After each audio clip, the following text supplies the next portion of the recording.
And I wish that people would actually stop and puzzle for a minute and think that, all this excitement and all this fun, what happens if Christmas actually means a little bit more? And that's what it does. It does mean so much more. Love God, love people, love people, love people, love people. It's the AC Podcast. For the love of God, love people.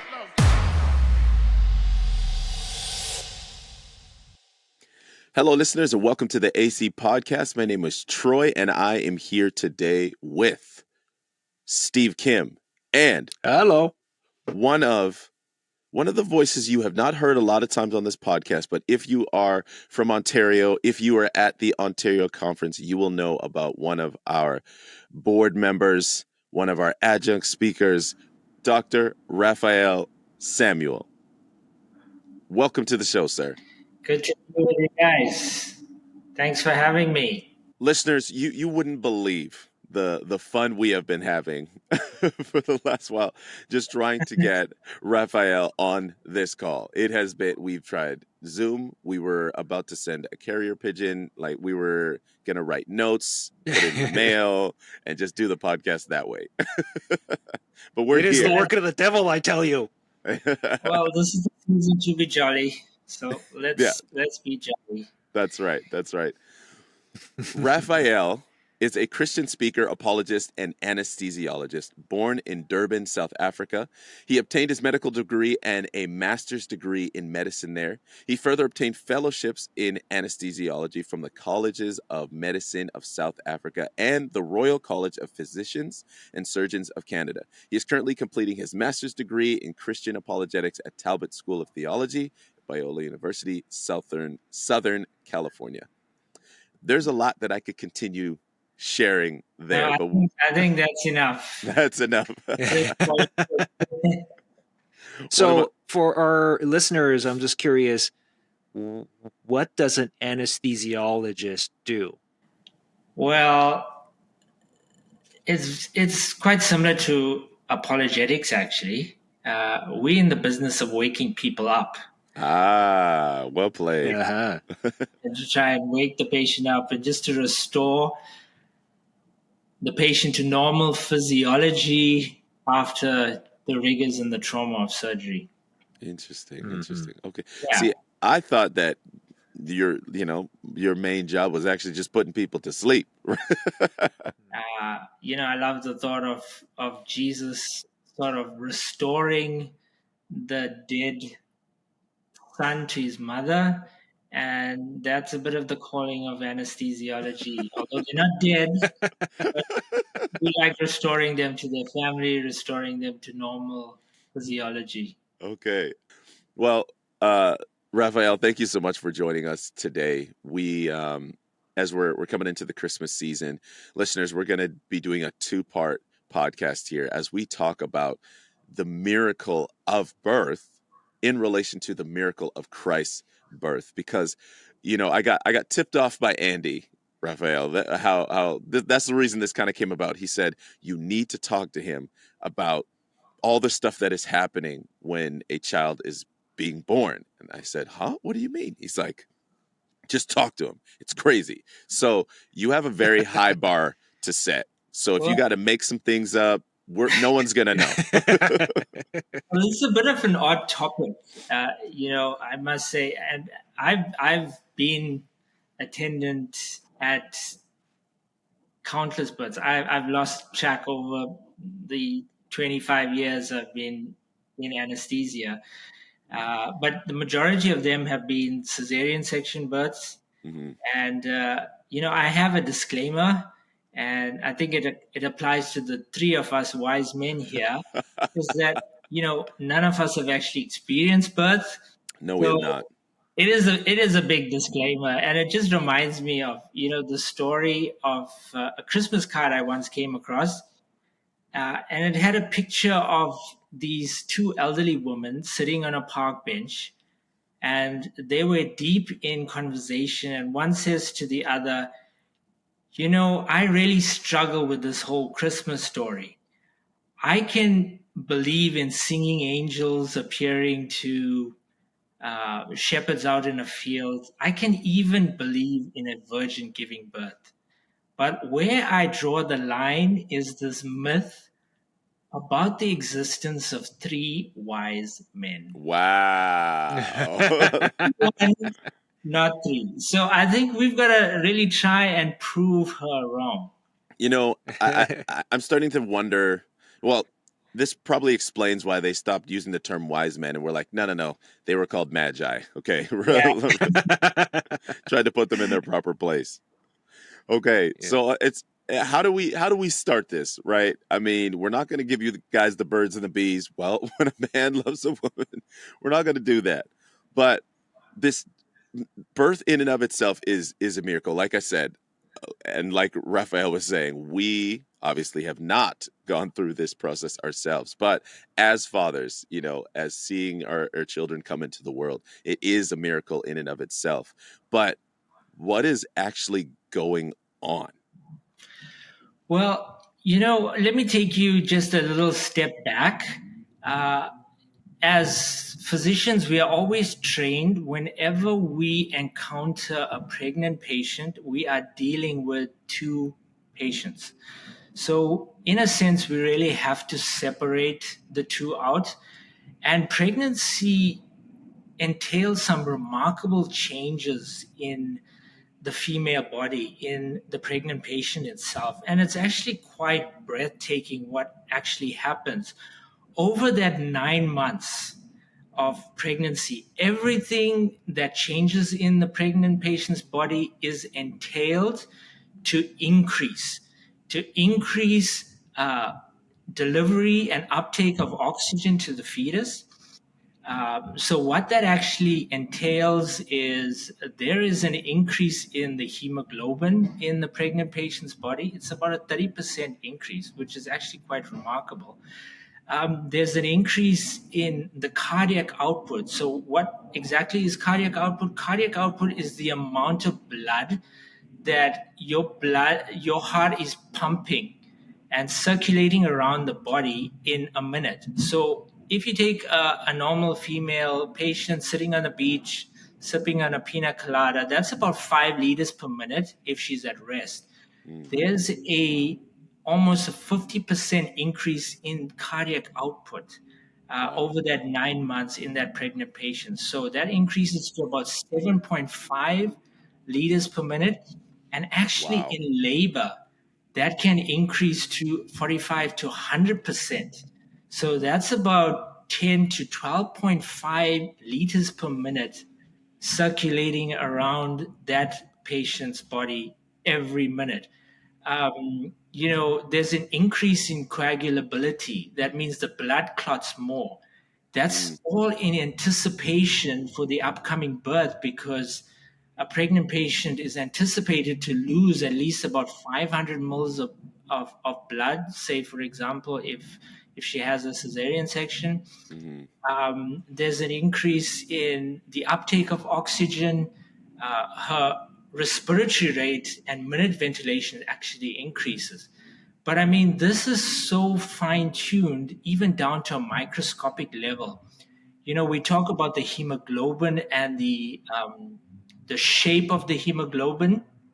So the mother's hemoglobin becomes shaped to deliver oxygen, to release oxygen. Conversely, the fetal hemoglobin is shaped to receive oxygen.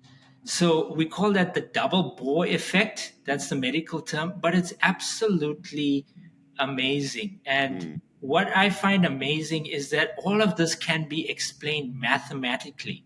Really? So we have equations for all of this. We can calculate cardiac output. We can calculate content of oxygen in the blood. We can calculate delivery of oxygen. We have equations for all of that, the flow of blood. So that's all pretty remarkable that we have this equation. And it reminds me of a statement by Eugene Wigner, who was the Nobel Prize winner in mathematics, and he speaks about the unreasonable effectiveness of mathematics, and has actually led to an argument for the existence of God, because it's amazing that these abstract equations formulated in the mind of mathematicians can actually apply to the human body, to the world, to physical motion out there, and to the universe as a whole. So that's just the changes in the pregnant patient. But for me, one of the most breathtaking events, and the engineering of this is actually quite remarkable, is the changes that occur in the fetal circulation at birth. So let me take a step back and say, in the human body, in the normal, out of the womb human being, the heart is consisting of two parts. There's the left side of the heart and the right side of the heart. So they are not connected at all. They function separately, and they receive blood separately. So the right side of the heart receives the blood that is low in oxygen and high in carbon dioxide. So its job is to pump the blood to the lungs, and that's where the blood gets reoxygenated and the carbon dioxide is released. And then from the lungs, the blood passes to the left side of the heart. So if you can imagine your two arms, your two hands, and then your chest. So your chest is your lungs, and you have your left and your right heart. So they're not connected, and they have the lungs in between them. Now, this is a problem for the fetus because the lungs are not functioning. Right. The lungs are not developed, and the lungs are not, even if they are developed, there's no air to breathe. So somehow the blood has to get from the right heart to the left heart, bypassing the lungs. So the fetus has been designed with such wonder. The Bible speaks about how we are fearfully and wonderfully made in the secret place. So the blood has to, number one, get oxygen and then bypass the lungs. And then the real miracle of birth is that all of this has to change to a normal circulation at birth within the first few seconds. Yeah. Oh, man. So I'm going to just try and walk you through that. Take me down this road. Right. So there's a real amazing organ of pregnancy, and it's called the placenta. And this is really where the exchange of oxygen and carbon dioxide occurs. Now, the unique thing about the placenta is that the maternal blood and the fetal blood do not come in contact at all with each other. So they are maintained completely separate. There's no mixing of blood. So it's not actually, a fetus is actually a separate individual human being, completely separate from the mother, and they meet at the placenta. So the umbilical cord connects the placenta to the fetus. And the umbilical cord consists of an umbilical vein and two umbilical arteries. So gas exchange occurs at the placenta. So oxygenated blood is carried via the umbilical vein, but now it needs to get to the heart, right, in order to be pumped. So there's a special shunt, or we call it a shunt in medical terms, but you can think of it as a bypass pipe or a detour. Okay. So the blood from the umbilical vein gets detoured via the shunt called the ductus venosus straight into the right side of the heart. And there's a valve there which is called the eustachian valve, that directs the shunted blood through a hole in the heart. So from the right side of the heart to the left side of the heart, through a hole in the heart called the foramen ovale. And that's how this oxygenated blood actually bypasses the lungs and moves from the right side of the heart to the left side of the heart. From the left side of the heart, it is pumped to the rest of the body. But there's another problem, another engineering problem. So, yeah, it's just remarkable how God has designed the body to bypass these engineering problems. Yeah. And the blood returning from the rest of the body has to be bypassed from the right side of the heart to the rest of the body. And there's another shunt there called the ductus arteriosus. Now you have these shunts, and like dominoes falling in effect, all these shunts begin to close immediately at birth. So that itself is quite a remarkable phenomenon. Mm-hmm. What happens is the lengthening of the umbilical cord at birth and the clamping of the cord causes the ductus venosus to close because there's no flow in the umbilical vein, so there's no flow in the ductus venosus, so that closes. On the other hand, simultaneously, the first few breaths is so important. Immediately as the newborn breathes, takes a breath, begins to cry, the lungs begin to expand. So this drops the resistance in the vessels in the lungs. So if you know a little bit about physics, when there's high resistance, there's low flow. When there's low resistance, there's high flow. And that applies to electricity as well.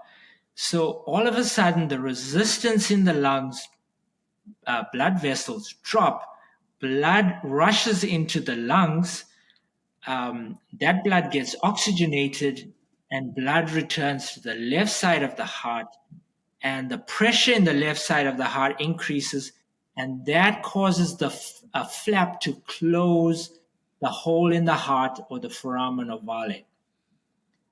So that's happening sort of instantaneously, and that eventually closes permanently.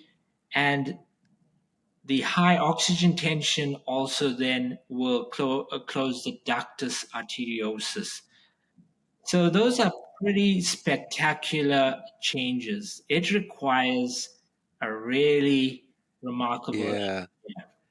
You know, it's really fascinating hearing all these things that are happening underneath what we can see on the outside, right? Mm-hmm. You know, as you're describing this process, I'm reminded of my son when he was born. We had water birth for him, right? And so one of the things, without giving everyone too much detail, just for the sake of, you know, my wife's privacy, so when there's a water birth, one of the things that the midwives and, you know, the doctors and nurses will tell you is once the baby comes up out of the water, do not put the child back in the water because, you know, the baby is in the amniotic fluid. Yeah. But and then it comes out into the water. But as soon as it comes up into the air, the lungs are kicking in. Mm-hmm. And so at that point, when you put the baby back into the water, the baby will drown. And so I remember hearing that, and we were, of course, being very careful to make sure that once my son came up out of the water, he stayed out of the water, right? But that was just the kind of the external, here's what to do. But underneath all of that is this really meticulous, intricate processes that you just described for us, right? And it's just mind-blowing what's going on. Things that we cannot see immediately that are happening in the human body. Yeah, that's as doctors, the music that we want to hear at birth is the baby crying. Mm-hmm. That is the biggest relief that we all get collectively, as both the obstetrician doing the cesarean section and the anesthesiologist, the pediatrician standing in the room. We want to hear that baby cry, Yeah. because we know what's happening, that domino effect is taking place, because there is situations where that doesn't occur. And, in certain rare situations, the system gets broken and Mm-hmm. there's disease. But that's another topic that Yeah. Yeah. On that note, that's why whenever I hear the song Silent Night, I'm thinking, yeah, right. There's no way it was that silent. It was probably a really, really not. Yeah. yeah. No. Wow. And I got to say, you did a great job of walking me through something that I clearly was not given as in depth in health class. So, welcome to AC's health class, everyone. Turn in your You've been papers at the end of the schooled. day. Yeah, you're getting It's schooled. a bit more fine-tuned than that, but I it's imagine so. still an amazing process. Yeah, that's incredible.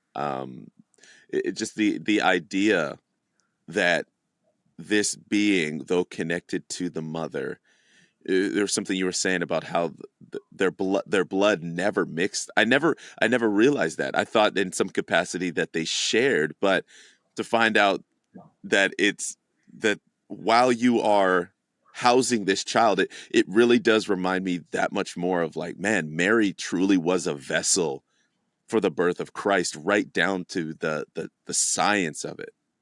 Absolutely. And at Christmas, that's what we celebrate. We celebrate this remarkable occurrence of God becoming human. Mm-hmm. And we've been binge watching some Netflix films, some Christmas films. I'm sure you guys may Wait, have been doing. wait. I got to know what's your favorite. Oh man, there has been no favorites. I am None? so disappointed at Netflix. We this movie, Candy Cane Christmas. I'm not sure whether you heard Candy about Cane Lane? Candy Cane Lane. Yeah, it's with Eddie Murphy and Oh, yeah, that one.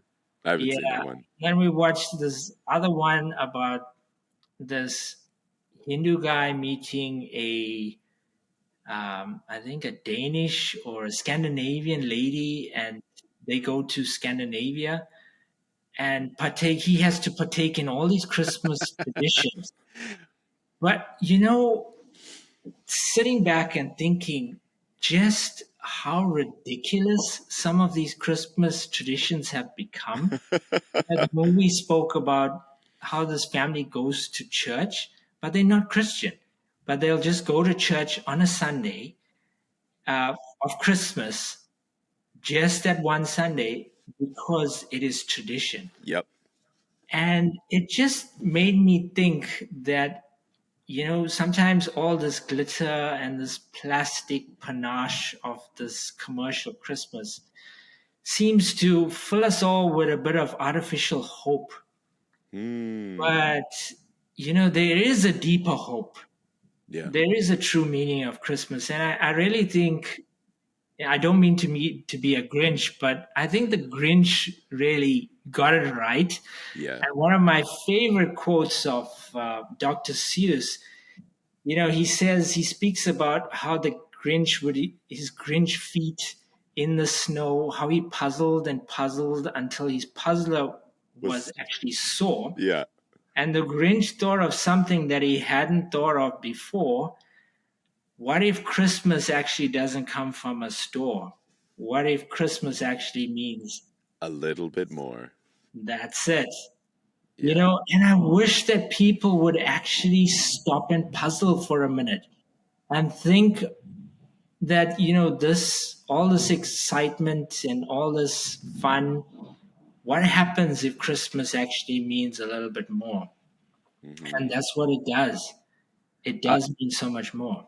Yeah. I have a podcast idea. Raphael reads Dr. Seuss. Come on now. Oh yeah. Oh yeah. Oh, I Yeah. only know that quote. Yeah. No, I think that's quite amazing. Growing up especially Roman Catholic. You know this all too well too, Raphael, because you and I share that history in that regard. I've seen so many Catholics, and I'm not just picking on Catholics, and not all Catholics are like this. My grandmother was a very devout lady, but I've often seen people just come for those two big celebrations in the church, right? Easter and Christmas. Yep. And it was almost like just kind of my jaded view of it was, okay, here are so-called Christians that are coming to church just because it's around just before Easter and just before Christmas. You have this mandatory confessionals that you have to go to, and you kind of want to have your slate clean, kind of a thing. And I think that really misses the point, both for Easter and Christmas. But what is it actually that we are celebrating on Christmas, right? God become man and dwelling among us. And if you actually sit down and think about that, that's quite amazing. And just the process that it takes for, God to go through such a physical process as you were describing earlier. Yeah. I think we can learn a lot from the physical process of pregnancy and the birth, when it comes to the theology of Christmas. Thank you so much for tuning into this week's episode. Make sure you hit the subscribe button so you don't miss out on next week when we get into part 2. But you know the drill. Join us next week when we find more things to think about. And as always, love God, love people. Bye for now.